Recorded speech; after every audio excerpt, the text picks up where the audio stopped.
This is Nathan Fantasy Football League Updates.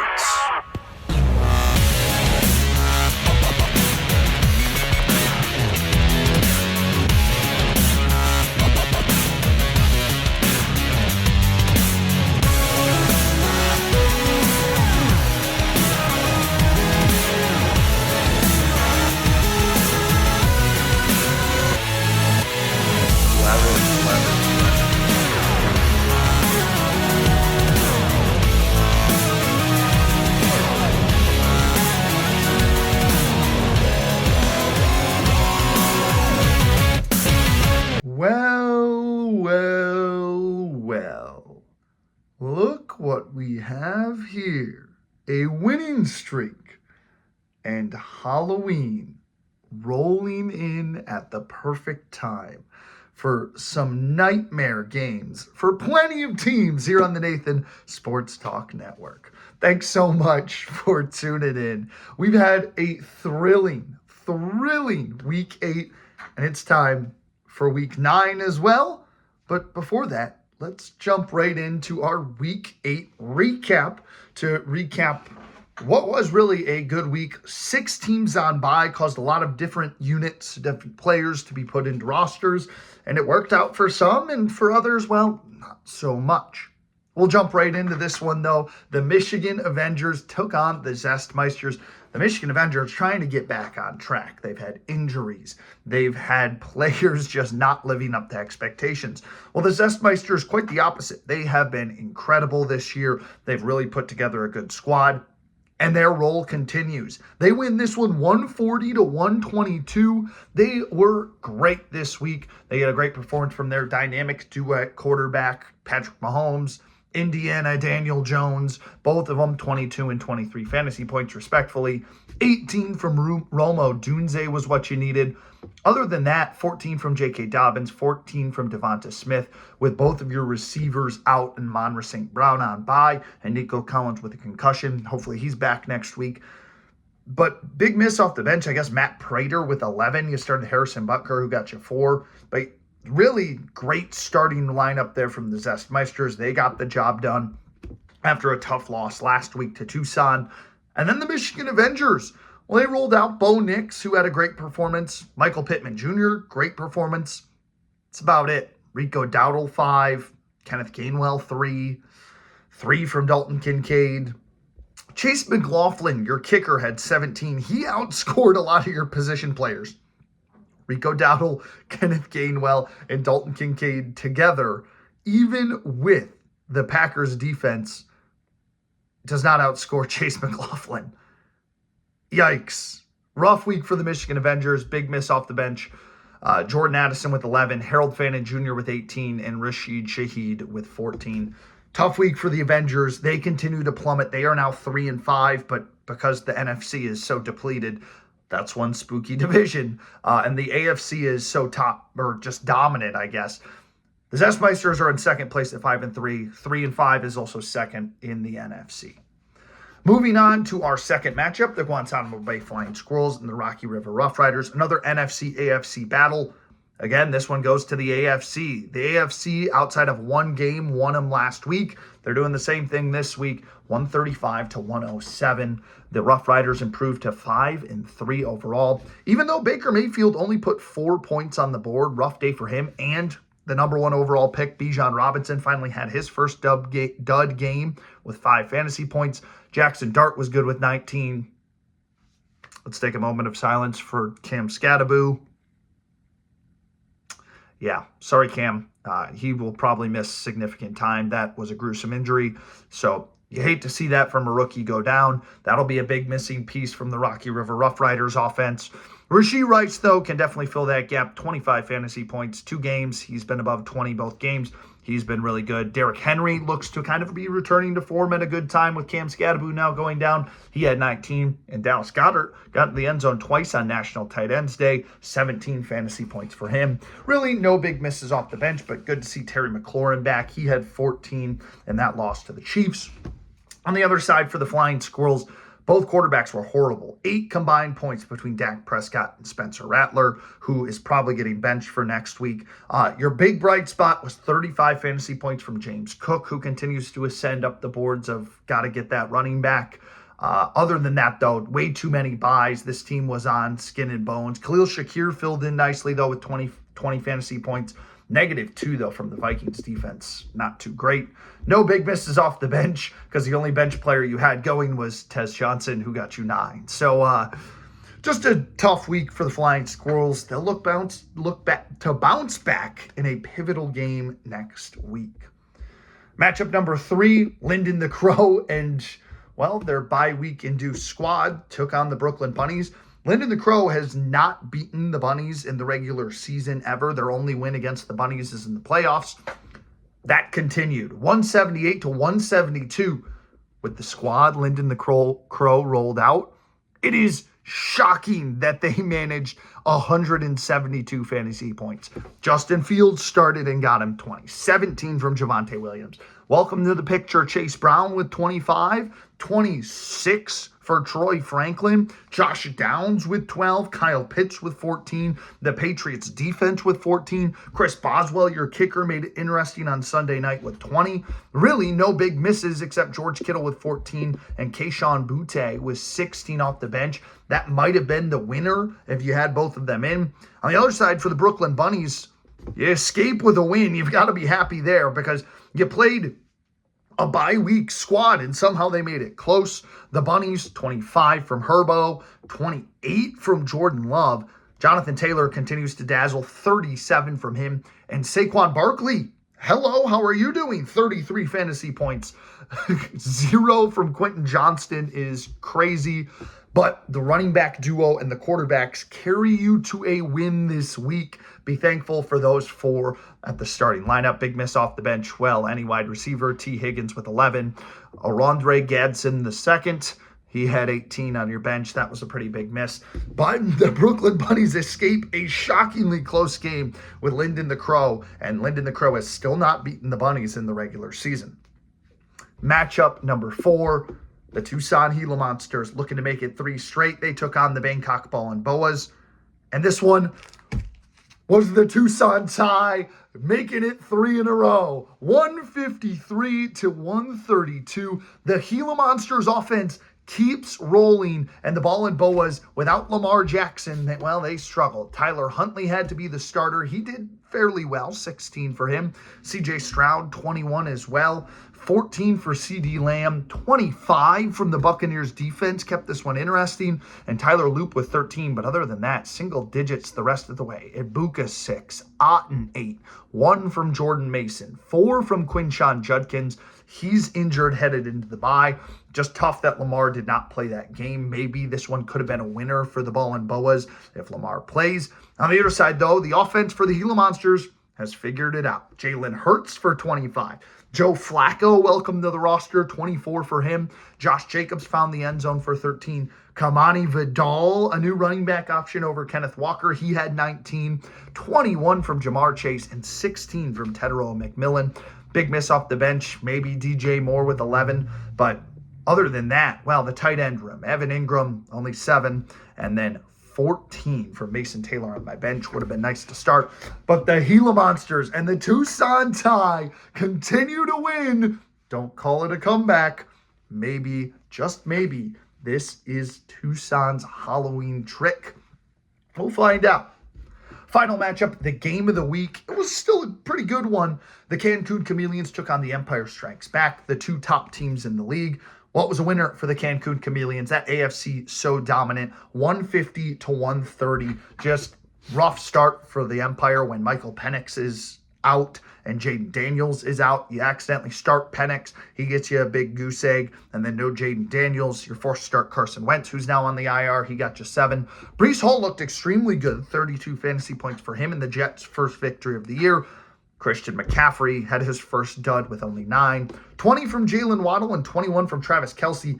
But Jake Ferguson, who was tight end 1 coming in, nada, nothing. Big miss off the bench. 10 from Tanks Bigsby. is really the big one there, and technically 12 from Cam Ward. Could have actually won you this game if you started both of them. So just a tough loss there for the Chameleons. Looked pretty good. Josh Allen, 23. Drake May, 26. 20 from Achane.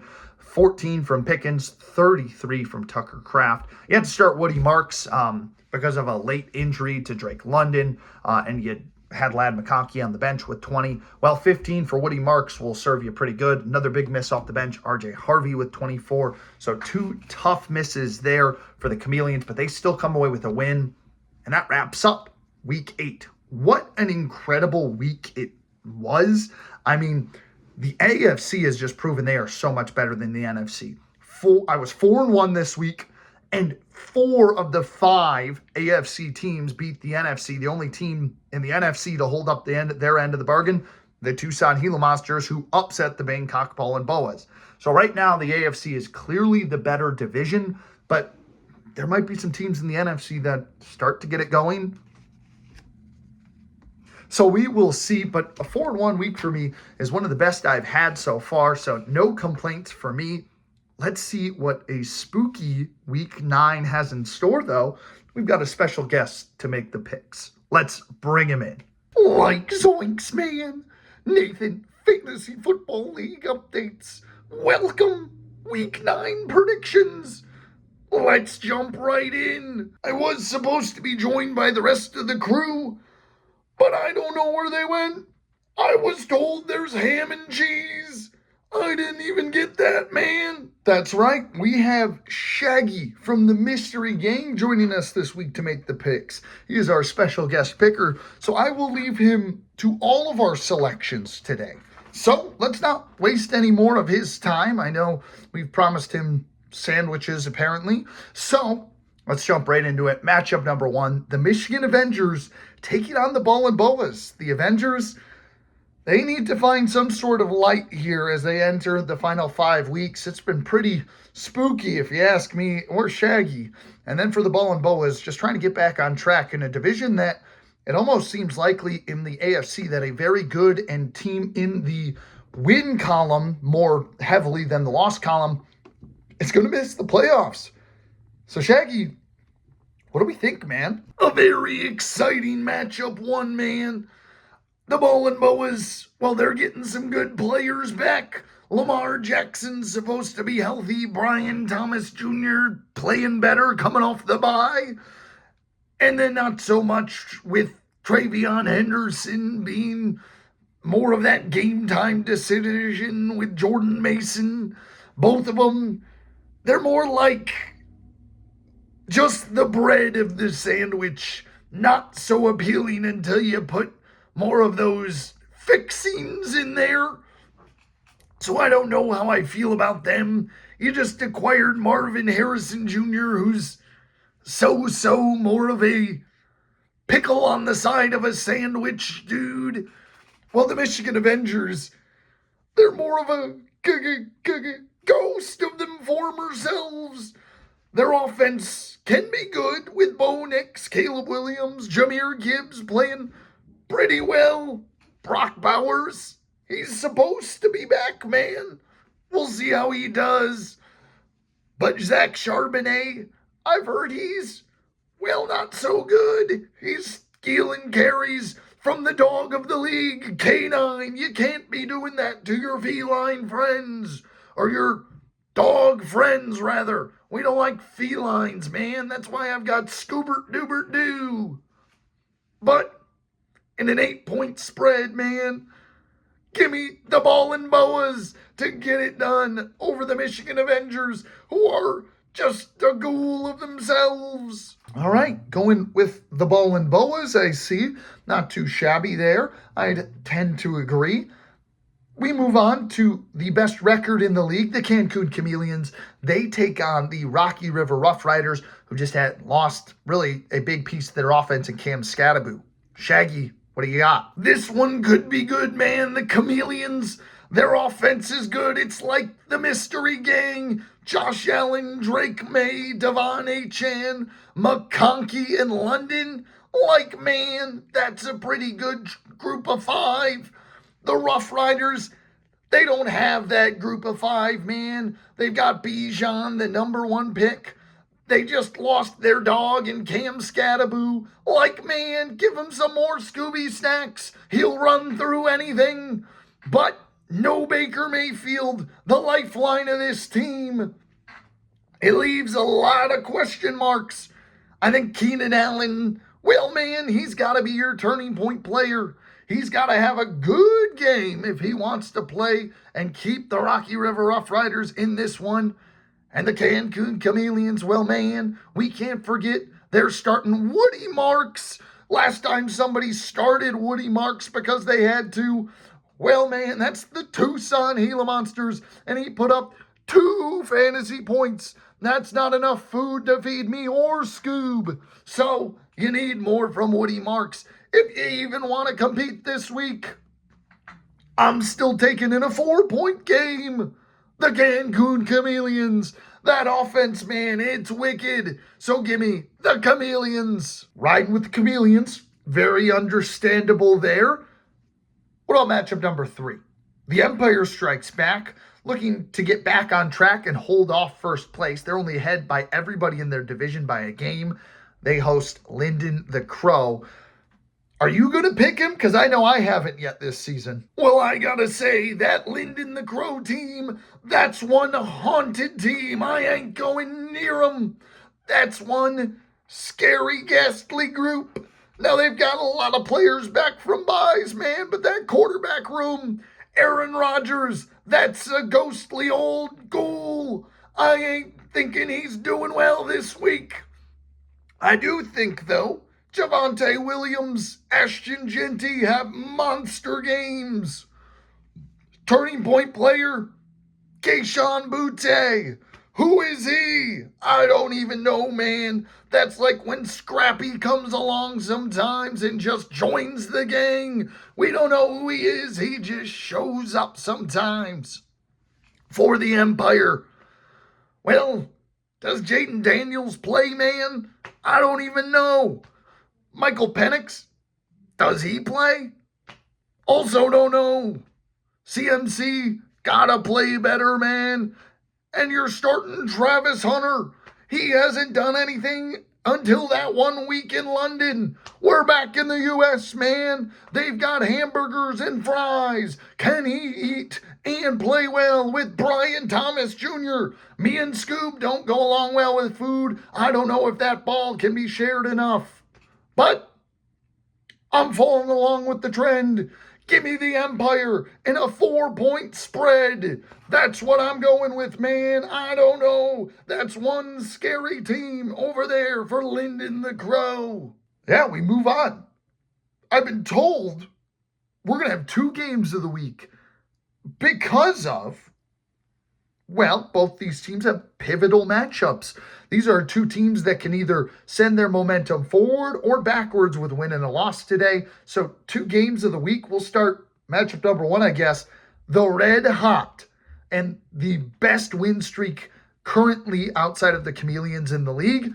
It's the Tucson Gila Monsters who take on the Flying Squirrels. Now, the Flying Squirrels got the best of me and my squad last time they played. They really jumped us from Thursday night. This time around, maybe different results. I am without Jalen Hurts. What do you think, Shaggy? 2 more matchups, and I got to give 2 games of the week. So my first game of the week, it's the Gila Monsters and the Flying Squirrels. They both are fighting for a lot. They need that forward momentum. The Gila Monsters, well, man, they've won 3 straight. That's 3 Scooby snacks. I'll do a lot for 3 Scooby snacks. Let's do it 4 Scooby snacks. Because they've got this lucky tie, man. I put this on Scoob, and he's the luckiest dog in the world. But, man, Joe Flacco's dealing with a shoulder. And all of a sudden, Kamani Vidal is starting this week against the Titans team. Jamar Chase, he's an absolute Scooby-Doo dog. And I think, well, Evan Ingram, he's got to be the turning point player for these Gila Monsters. they've really struggled, and they haven't had one tight end get into the end zone all year, man. That's less touchdowns than I've seen ghosts this week, and I saw Lyndon the Crow's team in the last one. But for the Flying Squirrels, players back, man, they might have Brock Purdy for the first time. Turning point player James Cook the third. He's a third like Scoobert. And James Cook, well, man, like Zoinks, he's playing the Chiefs. I don't know if he can have that big game he had last week, but if he does, that could be enough for the Gila Monsters. And then Jackson Smith and Jigba and Kyron Williams are back. Big points, man, from them. In just a 4-point spread in game 1 of game 2 of the game of the week. Give me the Gila Monsters to win it. I think the Gila Monsters, like Zoinks with this tie, they get it done. They're rocking and rolling like we are in the Mystery Machine. They solve the mystery of their team. Give me the Gila Monsters. All right, we'll take it. Hey, Shaggy, liking where you're thinking, man. Really liking where you're thinking. Final matchup then. Game of the week, number 2. It's the Brooklyn Bunnies and the Zestmeisters. What are we thinking on this one? Like our final matchup, the final game of the week. The Bunnies, the Zestmeisters, two teams that also desperately need a win to try to make the playoff push.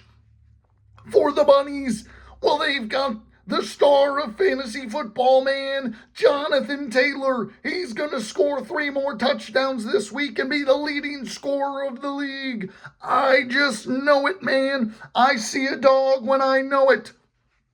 And then I've got to talk Justin Jefferson. He's been disappointing, just like Fred's traps. But nonetheless, he finds a way to get in the end zone against those Lions, and he has a good game. Deebo Samuel into the lineup this week. He plays pretty solid, and your quarterbacks both go over 20. As for the Zestmeisters, well, your quarterbacks, they are, well, excellent, man. Mahomes plays well against the Bills. Danny Dimes continues to do his thing against whoever they play this week. And then your running backs, well, and the wide receivers, like, man, very confused. The St. Brown and Collins tandem, but we're benching Odunze for your turning point player, Wan'Dale Robinson. Why? Where is Odunze? I just don't get it, man. And because of that, a 10-point spread. Give me the Bunnies in the game of the week. Like, man, I can't believe it. What an incredible week. I think we've got some, well, man, some great matchups. And let's see how I do. All right, fair enough. I respect the decisions and the picks. I think we kind of see eye to eye in what we would have gone with. Don't know if I would have taken the Bunnies in that big of a spread, though. I think Zestmeisters very much have a chance, especially if Rome Odunze gets into that lineup and Nico Collins is healthy. Maybe the Rough Riders pull off an upset. That's what I'm thinking, but clearly Shaggy's got other things. This is his show this week, so we'll let him run the picks. But there you go, guys. Thanks so much for your time, Shaggy. We really appreciate you having you on and making the selections. So maybe we'll have you back later in the year. Your food is downstairs. Go and enjoy, and we'll see you again real soon. For the rest of you, thanks so much for tuning in. That is another incredible week of predictions in the books. Enjoy your Halloween. Let us know who's going to have some pretty spooky, horrible performances and who is going to be getting that king-sized candy bar at the end of the week, labeled top scorer of the week. What teams are solving their mysteries, what teams are not, and which ones are going to be plagued by those spooky ghosts, again, showing up on Halloween weekend. Let us know in the comments below. Other than that, that does it for me, and we'll see you again real soon on the Nathan Sports Talks channel.